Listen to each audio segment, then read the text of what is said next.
Se você chegou agora, nós acabamos de assistir a palestra Show Me the Fund e os novos modelos de financiamento do audiovisual. E já que falamos de financiamento, chegou a vez do Brand Entertainment. Vamos acompanhar o pessoal da Scarlatti, as transformações e o amadurecimento do mercado na criação de conteúdo para as marcas. Vamos saber também como inserir o posicionamento e a narrativa da marca sem ferir o entretenimento. Chegou a hora da gente trocar experiências sobre novos modelos, plataformas e comunicação. Com vocês, Scarlatti Talks, Gosto de Brasil e o conteúdo Brand Entertainment, com Marcelo Madureira da Flox, Eduardo Bueno, apresentador do Buenos Dias, e a moderação fica no comando do Duda Hernandes, diretor de conteúdo da Scarlatti e autor do projeto. É com você, Duda. Boa tarde, muito obrigada pela sua presença. E aí, nesse momento aqui, a gente se encontra aqui nessa conversa, e aí eu me sinto meio que nem o jogador de futebol que tem a oportunidade de jogar com seus ídolos, né? Então, eu aqui, junto com o projeto, trabalhando com o Peninha, trabalhando com o Madureira, né? E eu queria perguntar para vocês, começar perguntando por que vocês toparam fazer esse projeto? O que vocês viram no Gosto de Brasil? Aí a pergunta é para quem quiser responder primeiro, ou os dois respondem. Eu, porque sou guloso, entendeu? Não posso ver uma fruta no pé querendo ser colhida sem colher e sem prová-la. Inclusive, isso me aconteceu quando eu vivia no Paraíso. Eu estava lá com minha esposa Eva, quando ela viu uma maçã maravilhosa, e daí eu tive a ideia de criar a Apple, né? E criei essa empresa Apple. Só que a minha, como não estava com uma mordida... Não, cara, assim, ó, o Brasil é uma pauta inesgotável, né? O Brasil, os temas são incessantes, e não são só... Quer dizer, a história perpassa todos eles. A minha viagem, óbvio, é a história do Brasil. Só que quando você para pensar, a verdade é que a história perpassa todos os temas ligados ao Brasil. Folclore é história, cultura é história, futebol é história, inclusive muito mal aproveitada no Brasil. Não vou ficar dando ideia para os outros aí, vai que tenha pessoas criativas nessa feira aí, mas, cara... não ter uma história do futebol no Brasil, em vídeo, em livro, a pessoa que gosta de futebol não lê. Sempre tem esse papo que o brasileiro não lê, não gosta. O brasileiro lê sim, o brasileiro gosta sim, né? E as marcas têm que saber disso e sabem disso, né? Porque estou falando em marcas porque o nosso projeto aqui é fazer um projeto que seja o tal branded content, né? Que você conta uma história e essa história está ligada a um produto, a uma marca, né? Só que por trás de tudo isso, ou acima de tudo isso, está a riqueza incrível do Brasil em todos os seus aspectos. Aí quando você fala uma coisa evidente, né? A Duda falou aquilo, que era a ideia de contar a história da alimentação no Brasil, né? Ligada aos produtos, ligada aos povos, ligada à cultura, né? Num programa que misturasse, né, porque tem todo esse boom aí de programa de culinária, alguns bem legais, outros uma maletice, né, vamos falar sério, mas competições, não sei o quê. Nenhum deles tem essa base histórica que a culinária sempre teve. Tu falou isso. Eu devo muito dinheiro para o Marcelo Madureira. Ele me emprestou um dinheiro há tempo, eu não paguei. Então, daí já era a chance de eu fazer um trabalho que eu gosto, me consagrar ainda mais do que eu já sou, né? Poder exibir a minha modéstia com maior luminosidade que ela já tem ao natural e ainda saldar a minha dívida com o Marcelo Madureira, ou seja, né? E ainda agradar alguma grande empresa, porque eu também estou aqui neste mundo para agradar as empresas, entendeu? Então, foi por isso. Bom, em 2016, nós fundamos a Flox, que é uma produtora gestora de conteúdo digital em todas as suas plataformas, e houve uma aproximação que é natural, eu acho, à medida que eu cada vez eu ficava mais enfronhado com o digital, com o mundo digital, né? Eu via que havia desdobramentos para o mundo offline, né? Shows, eventos, seminários, livros, tudo mais, inclusive o cinema. E eu tive esse feliz encontro aí do Expo Cine ano passado com o Duda, a gente conversou, ele veio com esse projeto E um dos canais que a gente tem lá na Flox é justamente o Buenas Ideias, onde um dos programas do Peninha, né, de enorme sucesso, é o Não Vai Cair no Enem, que trata da história do Brasil com um ângulo absolutamente original, interessante. Esse é um sucesso consagrado da Flox. E eu vi, desse projeto que o Duda trazia, nessa ideia, uma coisa interessantíssima, que era realmente a abordagem histórica da alimentação do brasileiro, da culinária brasileira e todas as derivadas que isso poderia proporcionar. Ou seja, esse programa, que poderia ser uma série, né, para ser exibida aí nas grandes plataformas, ela poderia ter várias derivadas para YouTube, para Facebook, para Twitter, Instagram, enfim, N derivadas que poderiam dar maior perenidade ao produto, poderiam, inclusive, facilitar o funding, né? É mais ou menos o tipo de trabalho que a gente faz lá na Flox. Eu justamente tinha ido a São Paulo para buscar parceiros no cinema, né, para desenvolver justamente essa ideia, né, do branded content, do branded entertainment, essas ideias que a Flox, esses modelos que a Flox já tinha. E aí veio eu encontrei o Duda com essa ideia que eu acho genial, porque ela é uma cornucópia, porque são tantos aspectos da nossa alimentação, não só as matérias-primas, os pratos. Desculpe, era um corno o quê que você falou? Cornucópia de assuntos. Corno, como você... entendi. Mas, enfim... Fartura e prosperidade. E ali você agrega... Tá.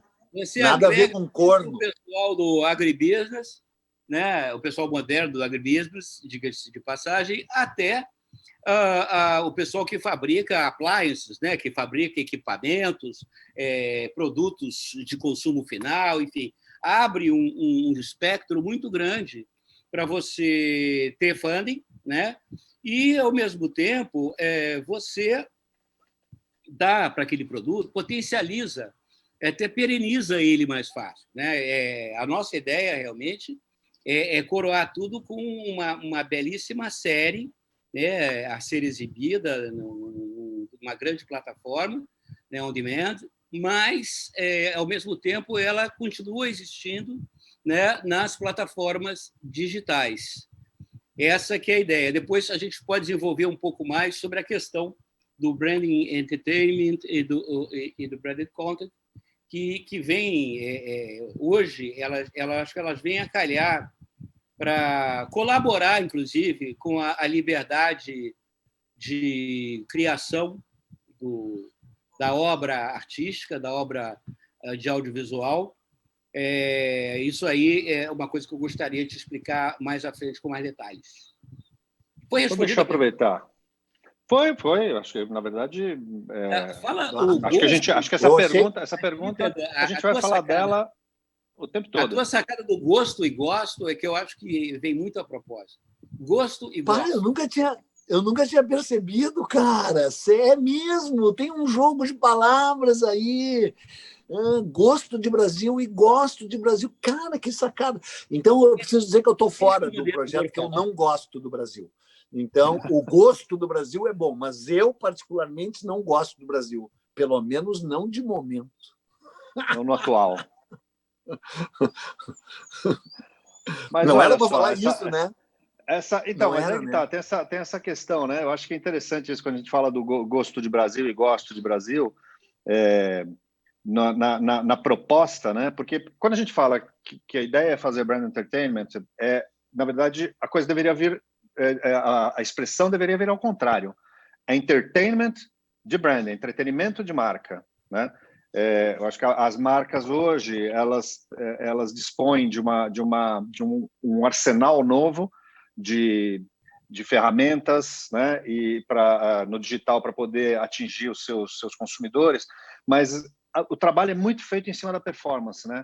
Eu faço uma oferta para você, eu vejo sua resposta, eu te mando mais um impulso, mais um estímulo. O brand entertainment ele trabalha numa outra ponta, que é premiar o teu consumidor, premiar o seu cliente com entretenimento de qualidade, com alguma coisa que seja, poxa, interessante, ou divertida, ou informativa, ou que você possa se emocionar de alguma maneira, e a marca ajuda a levar essa mensagem compartilhando do propósito de quem está assistindo. Então, necessariamente, precisa haver uma conexão, né?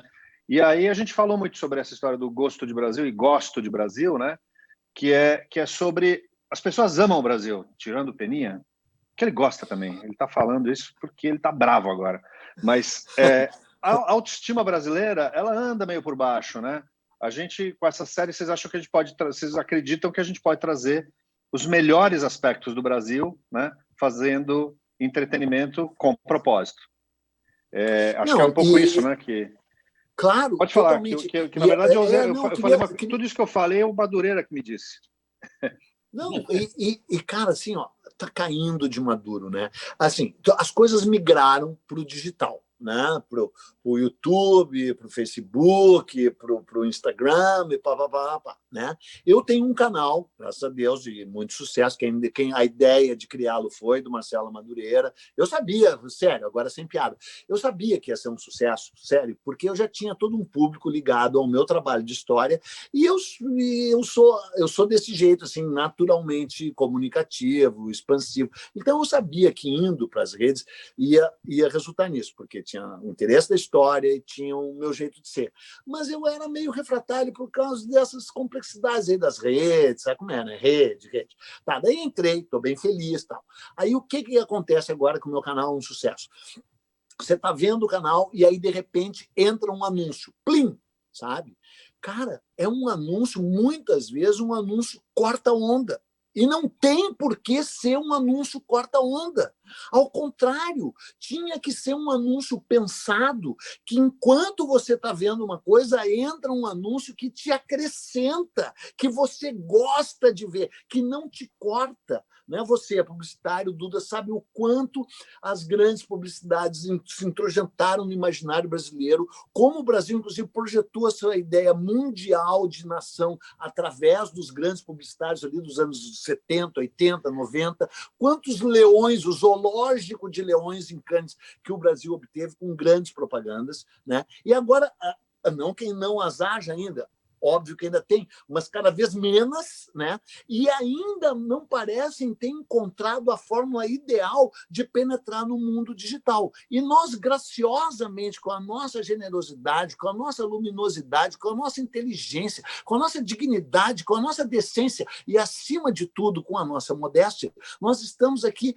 modestamente apontando um caminho que é óbvio, é quase tão óbvio quanto o gosto de Brasil. O gosto de Brasil está caindo de maduro, só que quem colheu a fruta já somos nós, porque teve toda essa explosão de programas de culinária, de competição de chefe, de sabor familiar, o cara cozinhando com a família, com os amigos, né? E o interesse por história, inclusive bastante vinculado a mim, ao Laurentino Gomes, a venda de livros, jornalistas escrevendo sobre história, todo um público, né? O sucesso do meu canal. Então, são duas vertentes que despertam curiosidade, interesse, que trazem conhecimento, que fazem as pessoas terem um novo olhar sobre o Brasil, com mais gosto, com mais sabor, tal. Então, por que não ter isso? E outros aspectos, né? Só que no nosso caso, que é o peixe que nós estamos vendendo, literalmente, é esse, né? Por que não ter anúncios e propagandas com conteúdo, com sentido, que não seja um corte, que seja uma inserção e que tragam conhecimento, diversão lá, mesmo que no meio da série, entendeu? Ou até nem precisa ser necessariamente, claro, porque daí o brand content pode até, inclusive, ter tem marcas tão altivas, tão orgulhosas de si próprio, e aí estou falando seríssimo e com todo orgulho, que nem querem botar a marca, eles também botam uma sutileza assim, sabe? Porque o cara já sabe que, né, o quanto ele está inserido no seu mercado, o quanto há a fidelidade dos seus clientes, né? Esses podem, inclusive, se dar o luxo de serem sutis. Mas, cara, nem necessariamente estou defendendo essa tese da sutileza. Pode ser uma inserção, só que não pode ser um corte, cara. Tem que ser um acréscimo, não é? E o nosso número é o 8959-5961. Vote em nós, telefone para nós e você terá um produto entregue na sua casa com a velocidade de um iFood.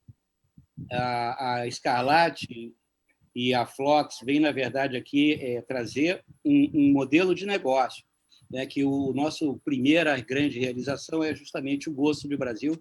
Eu gosto de falar sempre Gosto de Brasil e Gosto de Brasil, principalmente pelo potencial que a cultura brasileira desperta no mundo inteiro. Eu acho que são várias vertentes, não é só a nossa tradição culinária, mas a nossa música, toda a cultura brasileira é muito rica, né? A obra brasileira, ela realmente desperta uma curiosidade do inteiro, e hoje você tem, assim, digamos, os canais de distribuição e também de funding estão meio complicados, né? Estão meio difíceis. Então, a gente cria uma forma que ela pode ser complementar, pode ser alternativa, né? De você buscar recursos para criar conteúdos em que você não só tem o que eu chamo da obra-mãe, que pode ser um filme, um seriado, uma série, como você tem derivado disso vários outros produtos que estão linkados a esse produto-mãe e que dão uma ideia, engajam o espectador. Quer dizer, o espectador fica ligado àquele conteúdo, àquela obra, muito mais tempo do que uma simples sessão de cinema ou acompanhar só um seriado. Aquilo pode ganhar uma vida própria. Você cria uma comunidade própria em torno daquilo, que se pode, inclusive, retroalimentar a criação artística, contribuir para a criação artística. Como o Peninha estava falando, a questão, por exemplo, a ideia de break é freio, dar um corte na comunicação, né? Isso aí, isso está com os dias contados, realmente. Cada vez mais as empresas têm que mostrar que os propósitos delas são realmente entregar algo mais além do que a marca, do que o produto, do serviço. É mostrar um compromisso que eles têm em entregar para a sociedade, para a empresa, uma obra, contribuir para o patrimônio cultural do país, da população e tal. Então, isso como o Peninha falou, isso às vezes você faz de uma forma muito sutil. Você não precisa abusar da inteligência do público para você mostrar que a empresa A ou B, ou a marca C e D, estão apoiando aquela obra, né? Estão até produzindo, possibilitando a produção daquela obra. E que pode chegar até, né? E esse é o nosso objetivo, você até ter retorno, né? Financeiro. Todos os parceiros, é um jogo de soma zero, né? Todo mundo ganha. O público ganha, o patrocinador ganha, o produtor ganha, né? Os atores ganham. Essa que é o mundo, é o modelo que a Scarlatti e a Phlox estão trazendo aqui. Falei bobagem, Duda? Não, senhor, muito pelo contrário. O que eu ia acrescentar... Não era o que se esperava dele, falar bobagem? Não, hoje a gente está aqui, está com outro, com a chave virada. Aqui quem estava esperando, está esperando ver piada, não é hoje com a gente. Melhor a chave virada que a pá virada, né, cara? Tomei um remedinho. Mas olha, tem um ponto importante que você falou aí, Madureira, que o Peninha falou também, que é sobre as possibilidades, né, que o Brand Entertainment oferece. Ou seja, ao criar a série, e explicando um pouquinho mais para a audiência, quando a gente fala do Gosto de Brasil, o Gosto de Brasil ele se transforma potencialmente em mais um produto para a marca, né? Então, se a gente tem marcas, né, trabalhando junto com a gente aqui, sejam do setor de alimentos, sejam do setor de utilidades domésticas, ou do agrobusiness, ou até de coisas que são inesperadas, né, como automotivo, né, do setor automotivo, esses investidores parceiros, essas marcas que são protagonistas da série, elas acabam criando um outro produto para elas, né? Um outro canal, como várias marcas já descobriram que é possível fazer isso, como Red Bull, por exemplo, né? Red Bull ela virou uma unidade audiovisual também, né? Além de produzir o energético que ela produz, né? aqui a gente pensa também muito sobre a questão do hábito do consumidor. Então, o Brand Entertainment ele tem uma postura bem diferente da publicidade, porque a publicidade é a marca falando dela mesma para você e te interrompendo, né, durante a sua informação ou seu entretenimento. O Brand Entertainment ele embarca com você, compartilha, desfruta com você daquele entretenimento, né? E também trabalha com seus hábitos de consumo. Então, quando a gente fala que é uma série multiplataforma, né? E aí a pergunta para vocês, uma série multiplataforma, a gente fala de YouTube, a gente fala de redes sociais, a gente fala de site, a gente fala de publicação de livros, a gente fala de eventos ao vivo, né? Essa multiplicação de plataformas onde o mesmo conteúdo, mas não sob a mesma forma, chega para o consumidor, né? É um jeito muito pop de trabalhar, né? Que é isso que a gente procura para os nossos projetos Scarlet Flocks, né? Agora, quando a gente fala de história, gastronomia, regionalismos, né? Isso tem um estereótipo de antigo, de tradicional. É possível transformar isso em algo pop? Como é que faz essa Claro reversão? que essa foi para mim, né? Claro que essa foi para mim. Então, eu sempre tive essa certeza, né? E aí, uma vez eu falei para um cara, muitos anos atrás, porque eu comecei a minha carreira como jornalista, eu sou basicamente um jornalista, né? Mas daí eu traduzi o livro On the Road, Pé na Estrada, né? Do Jack Kerouac, que vergonhosamente nunca tinha saído no Brasil, o livro que é a pedra angular da tal geração Beat, né? E o livro fez um sucesso gigantesco em 1984, vendeu 150 mil exemplares na largada, hoje ele já vendeu mais de 1 milhão de exemplares no Brasil, e aí eu virei editor, consegui me livrar da vida jornalística e virei editor e fiquei estudando o mercado editorial brasileiro. Trouxe todos a geração Beat para o Brasil, ajudei a trazer o Bukowski, o John Fante, o Hunter Thompson, ou seja, ajudei a desencaminhar várias gerações brasileiras, o que muito me alegrou, né? Levei-os para o caminho dos excessos, porque, como diz o poeta William Blake, né, a estrada dos excessos conduz ao palácio da sabedoria. Né? Não é culpa minha que vários corpos tombados ficaram pelo caminho. Né? E aí eu adquiri uma percepção do mercado editorial brasileiro, né, bem claro. E eu sempre fui apaixonado por história. Daí eu disse para um editor, cujo nome eu vou poupar, disse, cara, eu estou pensando em escrever um livro sobre o descobrimento do Brasil. O cara deu um bocejo, meu chapa, assim... Porque quando tu falava em descobrimento do Brasil, o que vinha à tua cabeça? Cabral, no máximo Caminha, o colégio, aquelas coisas do tipo, não. Descobrimento do Brasil, não. Né? A não ser que seja o álbum do Legião Urbana. Né? O cara, não. E se o cara fosse inteligente o suficiente, ele teria perguntado isso. Você vai escrever sobre o disco do Legião Urbana? Não, sobre o descobrimento. E eu ia dizer, mas o desinteresse dele foi tal que eu não disse. O que eu disse para o editor seguinte, que aceitou, que é o Roberto Feite, da editora Objetiva, que não é mais da Objetiva, eu disse, cara, é uma versão pop.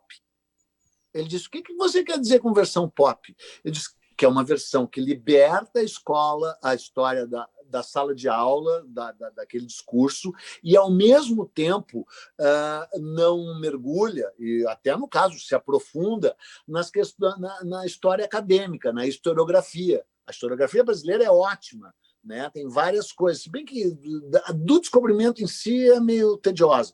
Né?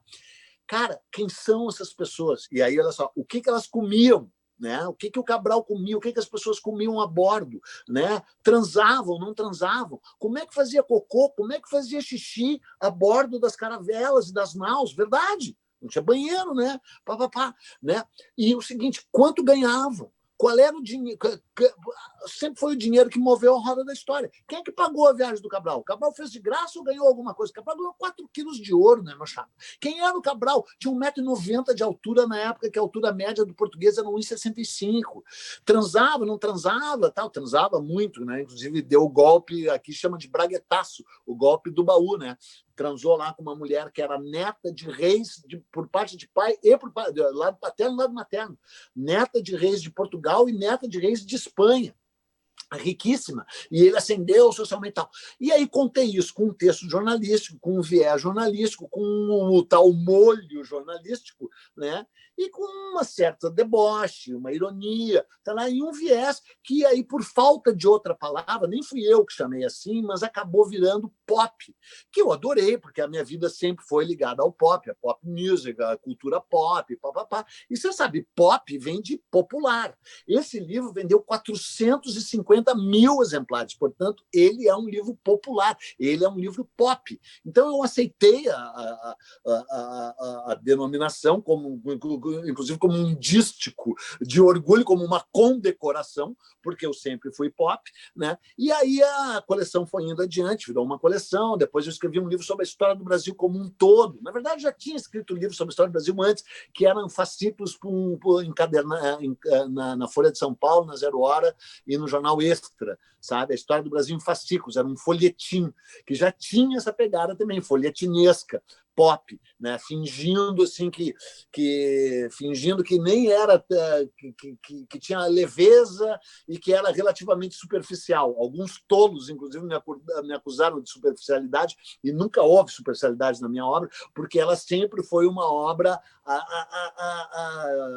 eu ia dizer anarquista, mas não é anarquista, mas ela sempre foi assim subversiva. Entendeu? Ela sempre subverteu a ordem estabelecida. E ela atraiu um público que alguns deles nem perceberam a subversão ao qual estavam sendo submetidos, né? Que era alterar todo o jeito que as pessoas viam esses primórdios da história do Brasil. Né? E aí isso foi se alastrando e chega plenamente no canal, o canal Buenas Ideias, que a menina chamou de Buenos Dias, mas que eu não me importo, só que eu preferia Buenas Noches. Né? E aí, aliás, vou até mudar o canal para o nome Buenas Noches. E aí isso se expandiu para isso. E aí, quando você veio com a ideia, que é a última vez que eu vou dizer que foi tua, eu quero deixar claro, não sei se isso está sendo gravado, registrado ou não, mas eu quero deixar claro que se esse projeto for adiante, é óbvio que já deve ter várias pessoas se engalfinhando para comprá-lo, né? Eu vou passar a dizer que a ideia foi minha, que o nome Gosto de Brasil, e ainda vou dizer Gosto de Brasil, vou dizer assim para o cliente, Gosto de Brasil, sacou? Foi minha, o nome, a ideia, o conceito e o sucesso dele, que vai ser certamente um sucesso, também é por minha causa. Caso o projeto não vá adiante e seja um fracasso, eu vou dizer que foi ideia tua e do Marcelo Madureira. É tudo nosso. É tudo nosso. É tudo não, nosso. O sucesso é meu e a responsabilidade é de vocês. Mas essa ideia que o Peninha está falando, realmente, que a gente lá na Flox também tem no nosso projeto é essa. Cada vez mais o intelectual ele tem que sair da sua torre de marfim, né, que se é que se pode chamar o Peninha do intelectual, mas, enfim, estamos no Brasil. Né? Vale tudo. Pode ser juiz do Supremo, traficante solto, enfim. Então, vamos assumir que o Peninha é um intelectual, mas o intelectual cada vez tem que ser mais pop, falar para as massas, né? Ir aonde o povo está. Né? Nós temos lá também... Eu quero fazer um parênteses, desculpe, do traficante que foi solto. Esse André do rap, cara, ele é quase o Jeff Bezos. Tu telefonava e o produto chegava no ar na hora, ele mandava entregar por drone e tal, papapá, ele distribuía o produto dele com a eficiência de um Jeff Bezos. Mas o Brasil não respeita a meritocracia, prenderam o rapaz. É verdade, uma injustiça, um absurdo. Mas, como eu estava dizendo, nós temos lá também outros, no nosso cast, o Sérgio Besser, o Thiago Aragão, teremos outros ainda mais para a gente fazer esse tipo de comunicação que o Peninha faz. É trazer a história, a política ambiental, a questão de geopolítica, todas as questões que as pessoas podem achar maçantes, chatas, mas, na verdade, são mal expostas, mal contadas. Temos aí um grande contador de histórias, temos aí um grande criador, um cara também que tem um cabedal intelectual enorme e tem uma enorme paixão pela história da alimentação brasileira, talvez só equiparada à Câmara Cascudo, né? Que já nos trouxe, por exemplo, quando o Duda veio com a primeira ideia de um episódio, né? Ele falou assim, filé Oswaldo Aranha. Né? Como através, né? E eu achei genial. Genial. Vamos contar parte da história do Brasil através de um filé, né? E foi assim que o Duda me comprou na hora, ali no bom sentido, é claro, porque eu não estou à venda, mas assim, pô, é genial. Não está à venda. Tu está aqui no ar à venda, cara. Tem o teu número escrito ali, o teu preço, entendeu? Eu sou muito barato. E, aliás, cara, tu vale a metade do que tu acha que tu vale, cara. Aliás, tu não vale nada.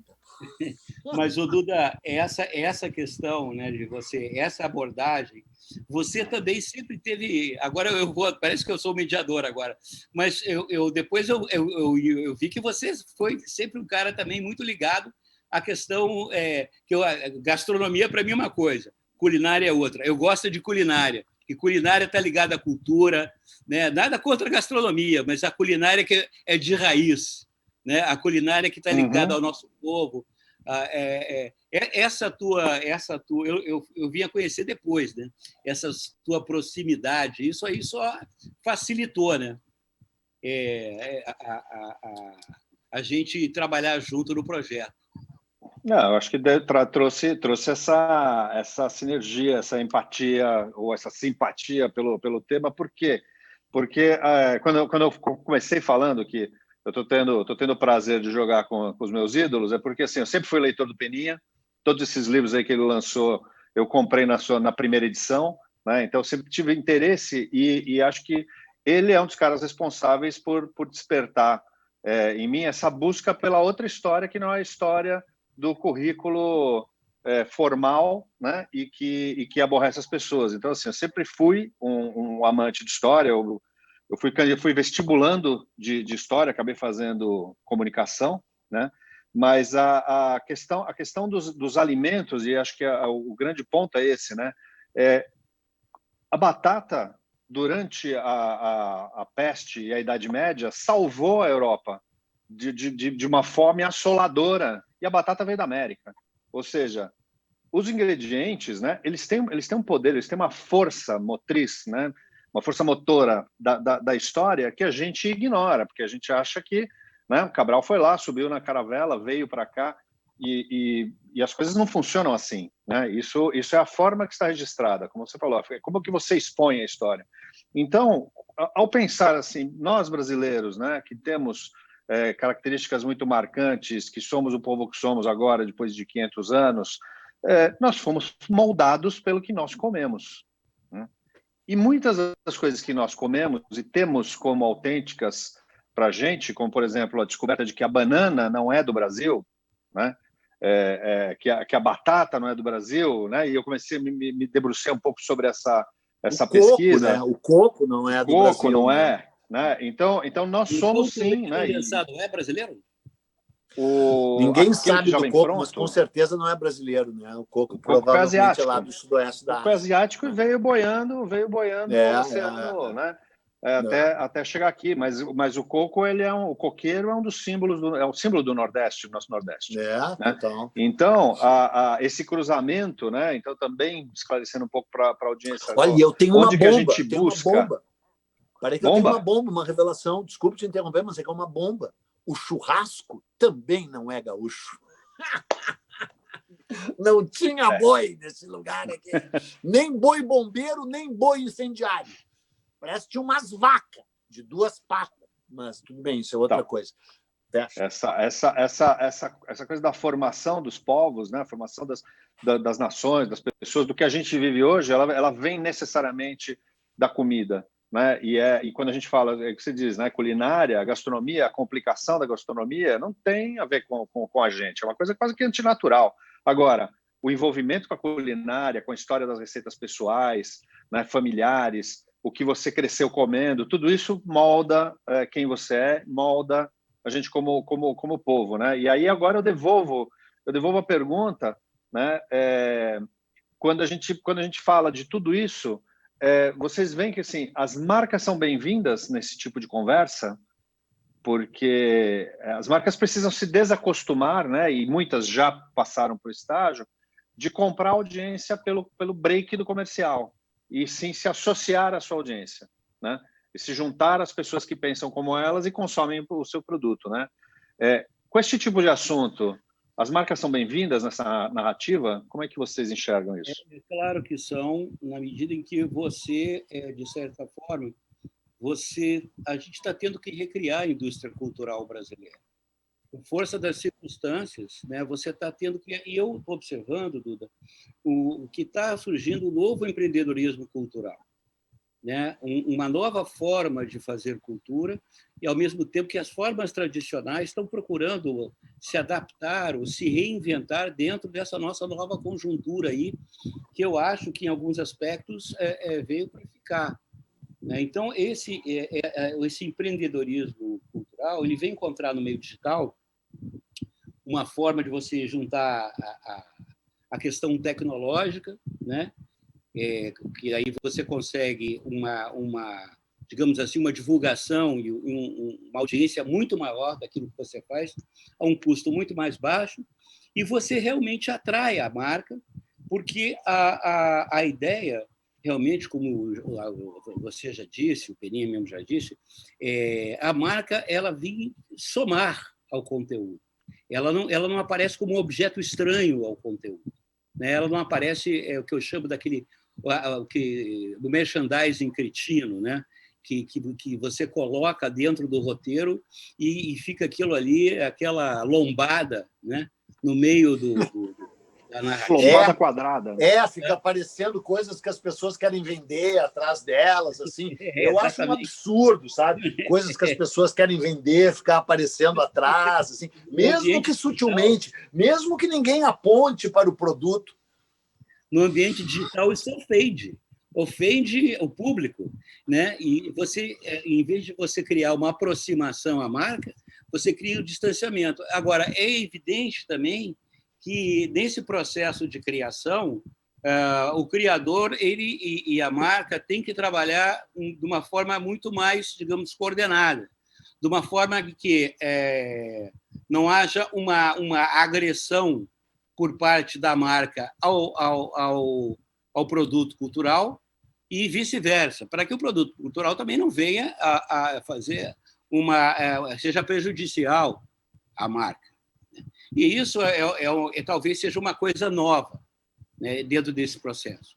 E é evidentemente que é do maior interesse de todos preservar a unidade da criação, né, a obra em si, né, cultural, que isso não é novidade nenhuma. Né? O maior sponsor do Michelangelo Buonarroti foi a Igreja Católica, e que claramente, né, isso é mais do que documentado, está aqui o Peninha que pode detalhar essa questão, mas discutiam a fundo todos os aspectos da Capela Sistina, todas as questões das obras, né? Inclusive porque a Santa Ceia do Da Vinci era para ter 28 apóstolos, porque era uma questão de nepotismo, né? Mas aí... É o segredo de Da Vinci, aí que está o segredo de Da Vinci. Não entrega, Marcela Madureira. O Da Vinci queria colocar 28 apóstolos, e aí o Papa teve, não, mas só teve 12, entendeu? Mas sabe como é que é? A obra e alguns deles estariam com dinheiro na túnica ou na cueca, se é que na época tinha cueca.